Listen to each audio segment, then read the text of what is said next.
Halo anak-anak, selamat pagi. Bagaimana kabarnya kalian hari ini? Bapak harap kalian sungguh luar biasa. Semoga semuanya sehat. Nah, hari ini kita akan mulai pembelajaran yang baru. Sebelum kita mulai pembelajaran yang baru, alangkah baiknya kita awali kegiatan pembelajaran kita dengan berdoa. Kita mohon perlindungan Tuhan, semoga kegiatan pembelajaran kita hari ini sungguh diberkati oleh Tuhan. Mari kita berdoa, kita ambil sikap doa yang baik, jamkan mata, tutup tangan, dan kita siapkan hati. Dalam nama Bapa dan Putra dan Roh Kudus. Amin. Allah Bapa yang baik, terima kasih atas hari yang baru ini, hari yang Kau berikan kepada kami. Kau telah menjaga kami sepanjang malam hingga pagi hari ini. Ya Bapa, kini kami hendak memulai aktivitas kami, memulai pembelajaran kami. Kiranya Engkau bimbing kami, Engkau lindungi kami, sehingga apa yang kami lakukan pada hari ini sungguh bermanfaat bagi kami. Dan ya Bapa, berkati pula kondisi yang dunia alami saat ini. Kiranya Tuhan, pandemi ini segera berlalu, sehingga kami dapat beraktivitas kembali dengan semangat. Dan ya Bapa, semua doa ini kami serahkan kepadamu demi Kristus Tuhan kami. Santo Carolus Borromeus, doakanlah kami. Bunda Elizabeth, doakanlah kami. Maria Bintang Samudra, doakanlah kami. Amin. Dalam nama Bapa dan Putra dan Roh Kudus. Amin. Nah, anak-anak, mari kita mulai pembelajaran hari ini. Sebelum memulai pembelajaran, jangan lupa diisi dulu presensinya tuh di rumah. Minta bantuan oleh orang tua. Isi, jangan sampai kelupaan. Setelah itu, baru kita mulai pembelajaran. Nah, anak-anak, minggu yang lalu kita sudah belajar tentang peran anak-anak di rumah, di sekolah, dan di masyarakat. Coba anak-anak ingat kembali, apa peran anak-anak ketika di rumah? Adakah yang perannya membantu orang tua, membantu adik? Ada juga yang pernah membantu kakak. Nah anak-anak, hari ini kita akan lebih mengenal lagi sih, apa itu yang seharusnya kita lakukan kepada orang tua, yang seharusnya kita lakukan di rumah. Nah hal itu akan kita pelajari di tema 4, yaitu tentang kewajiban dan hakku. Lalu kita akan pelajari subtema yang pertama, kewajiban dan hakku di rumah. Mari kita mulai pembelajaran hari ini. Jadi kompetensi dasar yang kita pelajari, mencari ungkapan atau kalimat saran, masukan, dan penyelesaian masalah sederhana dalam tulisan, memeragakan ungkapan atau kalimat saran, masukan, dan penyelesaian masalah sederhana sebagai bentuk ungkapan diri menggunakan kosakata baku dan kalimat efektif yang dibuat sendiri. Dalam menyatakan suatu bilangan sebagai jumlah selisih, hasil kali, atau hasil bagi dua bilangan cacah. Menilai apakah suatu bilangan dapat dinyatakan sebagai jumlah selisih, hasil kali, atau hasil bagi dua bilangan cacah. Itu untuk kompetensi dasarnya. Lalu untuk indikator pembelajarannya, menjelaskan pengertian saran, menunjukkan ungkapan atau kalimat saran, masukan, dan penyelesaian masalah sederhana. Menuliskan saran tentang kewajiban yang seharusnya dilakukan. Lalu menentukan dua bilangan yang jumlahnya sudah diketahui. Menentukan dua bilangan yang jumlahnya sudah diketahui pada soal cerita. Membuat permasalahan yang berkaitan dengan penjumlahan dua bilangan cacah dengan hasil yang ditentukan sendiri. Lalu untuk tujuan pembelajarannya, yang pertama, dengan mengamati penjelasan guru, siswa dapat menjelaskan pengertian saran dengan tepat. Dengan baca teks, siswa dapat menunjukkan ungkapan atau kalimat saran, masukan, dan penjelasan masalah sederhana dengan tepat. Yang ketiga, dengan mengamati teks tulis tentang hak, siswa dapat menuliskan saran tentang kewajiban yang seharusnya dilakukan dengan tepat. Dengan mengamati cerita, siswa dapat menentukan dua bilangan yang jumlahnya sudah diketahui dengan benar. Dengan mengamati penjelasan dari guru, siswa dapat menentukan dua bilangan yang jumlahnya sudah diketahui pada soal cerita. Dan terakhir, dengan mencontoh cerita yang ada, siswa dapat membuat permasalahan berkaitan dengan penjumlahan dua bilangan cacah dengan hasil yang ditentukan sendiri. Nah, itu tadi adalah materi yang kita pelajari hari ini. Nah anak-anak, tadi kita sudah melihat materi secara lengkap yang kita pelajari hari ini. Nah sekarang, mari kita awali dengan sebuah gambar. Bapak punya gambar nih, coba perhatikan gambarnya ya. Ya, ayo gambar apa? Gambar sebuah keluarga. Di situ ada ayah, ada ibu, dan ada anak. Lihat, mereka di sana bagaimana? Apakah mereka sangat sedih atau sangat bahagia? Lihat, perhatikan, semuanya sangat bahagia. Itu yang diharapkan semua keluarga. Nah, anak-anak, coba anak-anak bagaimana ketika kalian merasakan kebahagiaan? Nah, apa yang membuat kalian bahagia ketika di rumah? Tentunya ketika kalian mendapat kasih sayang dari orang tua. Nah, ketika kalian mendapatkan kasih sayang, apa yang seharusnya kalian lakukan? Apa yang sebaiknya kalian lakukan kepada orang tua? Nah, tindakan yang seharusnya yang kalian lakukan itulah yang akan kita pelajari. Apa sih seharusnya itu apa? Nah, supaya lebih lengkap, hari ini kita akan mengenal sebuah saran terhadap sebuah permasalahan. Nah, supaya lebih jelas, yuk kita pelajari apa itu saran. Ada yang tahu tidak? Jadi saran adalah kalimat yang menyatakan pendapat untuk menyelesaikan sebuah permasalahan atau perbuatan atau tindakan yang tidak sesuai. Contohnya ketika kalian di rumah, kalian sudah disayangi oleh orang tua, diperhatikan oleh orang tua, dicintai oleh orang tua, tetapi kalian ketika diminta belajar tidak mau, sibuk main game. Apakah sudah tepat? Belum. Seharusnya apa yang kalian lakukan? Mencintai orang tua, patuh dengan orang tua, itulah yang dinamakan dengan saran. Sebuah kalimat yang menyatakan pendapat untuk menyelesaikan sebuah permasalahan atau perbuatan atau tindakan yang masih kurang tepat. Ciri khas saran sendiri itu terdiri dari ada kata seharusnya, sebaiknya, hendaknya. Jadi berisi 3 kata itu paling sering di kalimat. Supaya lebih lengkap, mari kita pelajari contoh berikut. Ini contoh saran, coba perhatikan ya. Oke, di sini ada hak, lalu di sini ada saran yang menunjukkan kewajiban. Sekarang kita akan coba lihat contoh pertama. Di sini ada hak mendapat kasih sayang dari ayah dan ibu. Sarannya yang tepat adalah seharusnya sayangilah ayah dan ibu. Jadi ketika kalian mendapat kasih sayang dari orang tua, harusnya kalian juga menyayangi ayah dan ibu. Lalu yang kedua, mendapat bantuan ayah ibu saat kesulitan. Ketika kalian mengalami kesulitan, pasti orang tua kalian selalu membantu. Nah, sebaiknya apa? Kalian juga harus membantu orang tua. Misalnya saja, bantu menyapu, lalu bantu mencuci piring. Itu yang bisa kalian lakukan. Jadi ketika kalian ingin memperoleh hak kalian juga harus melakukan kewajiban kalian. Harus sayangi orang tua untuk mendapatkan kasih sayang. Harus membantu orang tua juga, karena orang tua selalu membantu dengan kita. Itu adalah contoh untuk saran. Nah, supaya lebih jelas lagi, di sini ada sebuah cerita kasih sayang di rumah. Nah, mari kita baca. Di sini ada teks kasih sayang di rumah. Kita baca.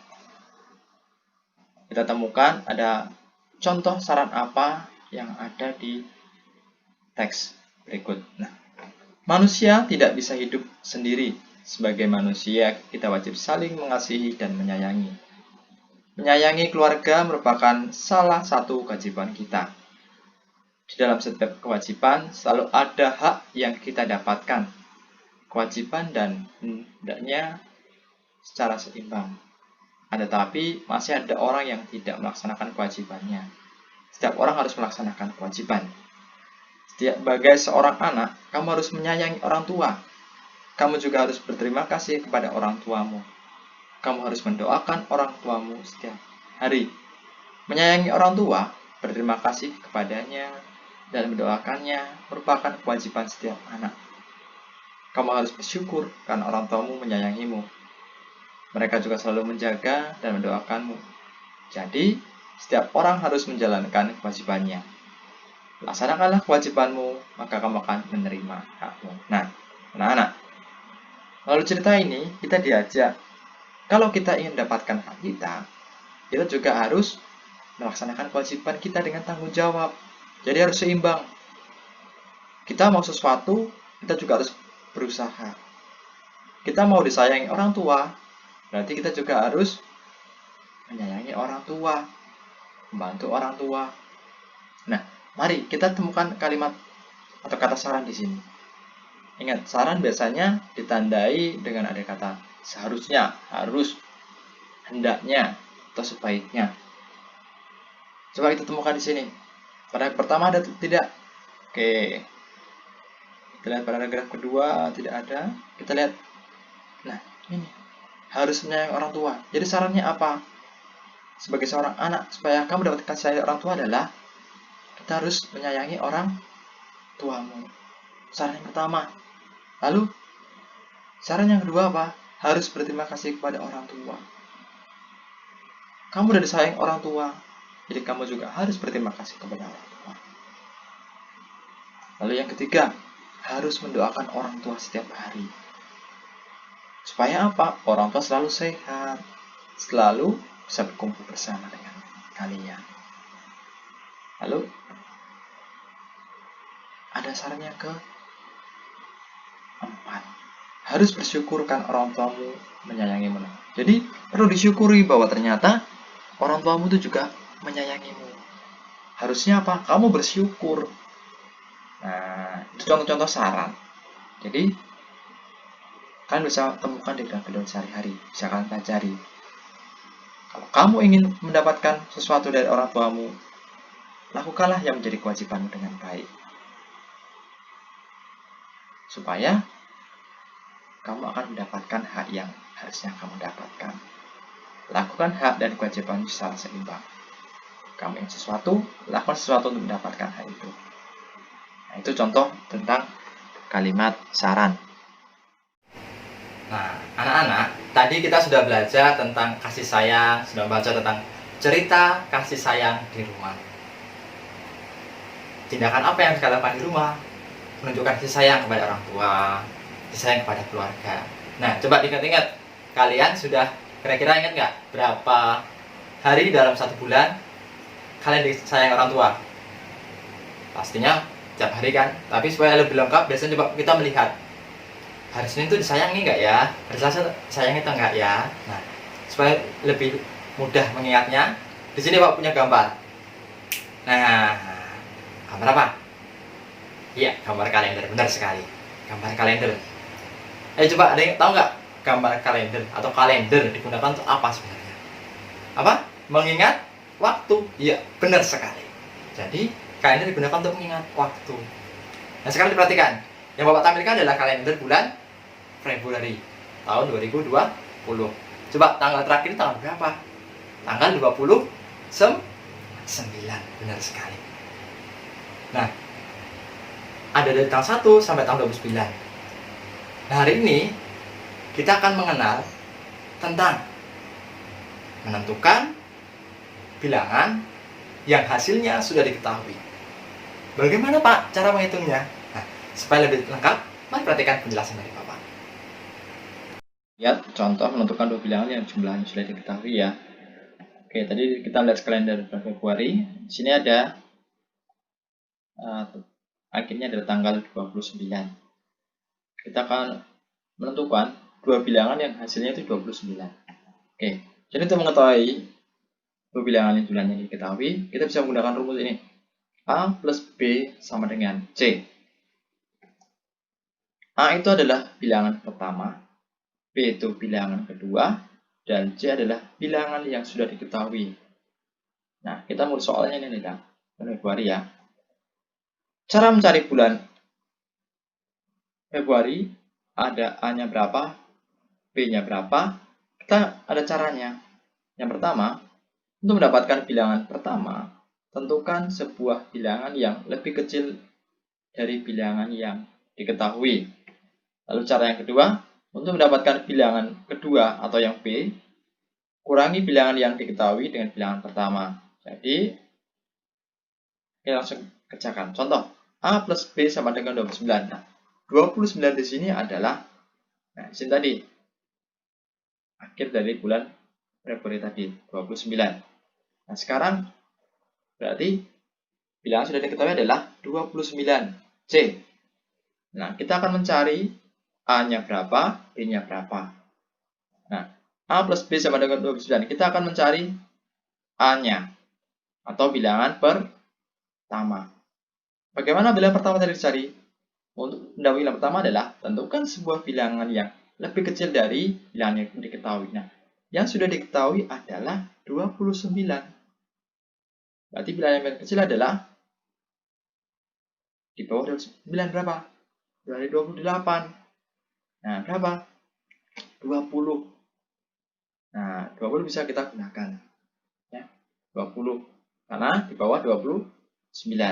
A-nya sudah ketemu nih. 20. Nah, berikutnya kita akan mencari B-nya. Bagaimana mencari B? Kurangi bilangan yang diketahui dengan bilangan yang pertama. Bilangan yang diketahui adalah 29.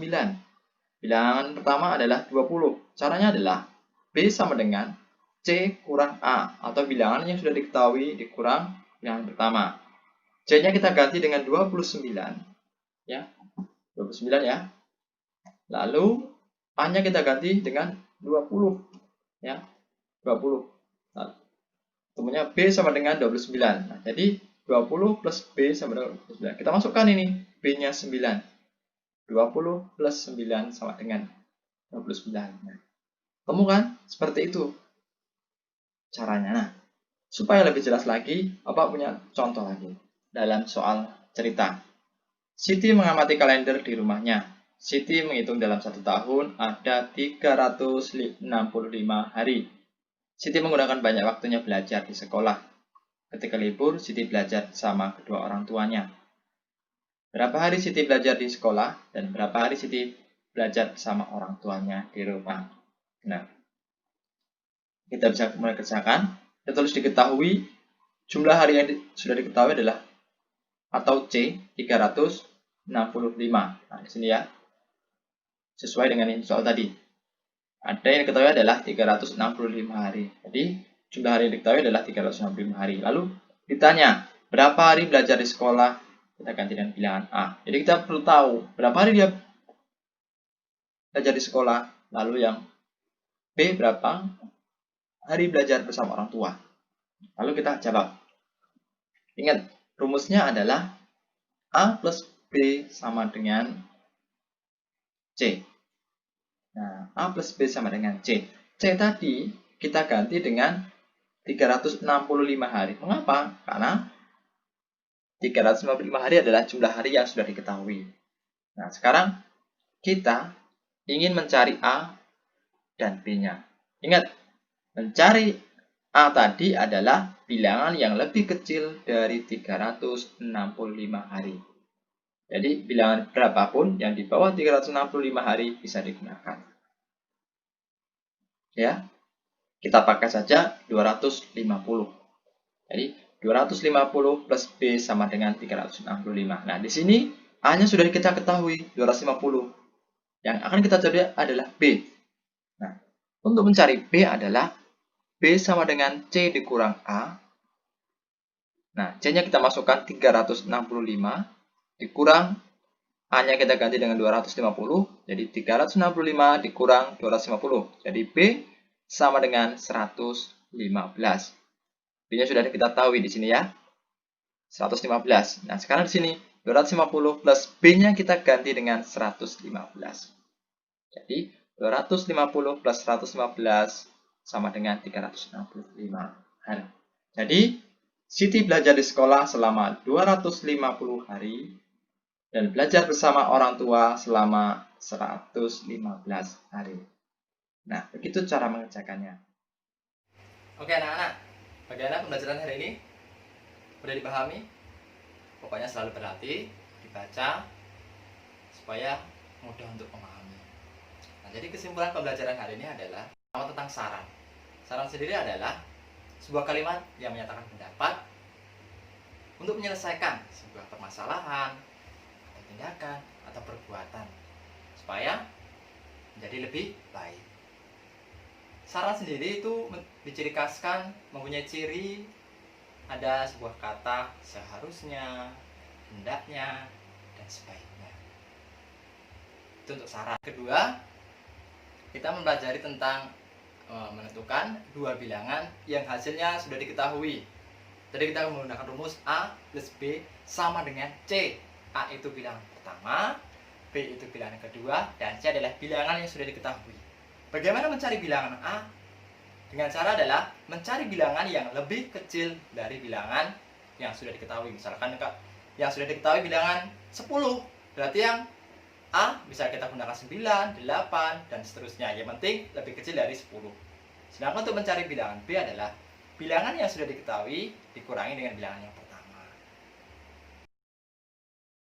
Setelah mempelajari semuanya, dari awal sampai akhir pada pembelajaran hari ini, ada tindak lanjut yang perlu kalian lakukan ya.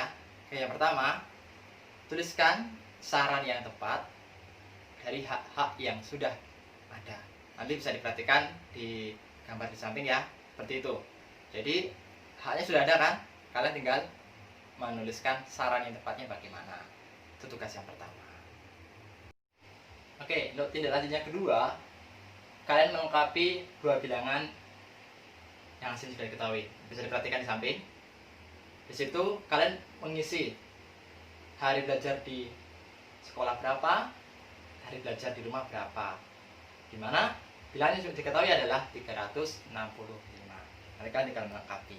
Oke, itu tindak lanjut yang kedua. Nah, sebelum kita mengakhiri kegiatan hari ini, mari kita akhiri dengan mohon berkat. Kita ambil sikap doa. Dalam nama Bapa dan Putra dan Roh Kudus. Amin. Terima kasih ya Bapak atas penyertaan-Mu sepanjang kegiatan pembelajaran hari ini. Ya Bapak, semoga pembelajaran yang sudah kita lakukan hari ini sungguh bermanfaat bagi kami dan bisa kami bagikan ke lingkungan kami. Semua doa ini kami serahkan kepadamu demi Kristus Tuhan kami. Santo Carolus Borromeus, doakanlah kami. Bunda Elizabeth, doakanlah kami. Maria Bintang Samudra, doakanlah kami. Amin. Dalam nama Bapa dan Putra dan Roh Kudus. Amin. Belajar di rumah, semangat, jaga kesehatan,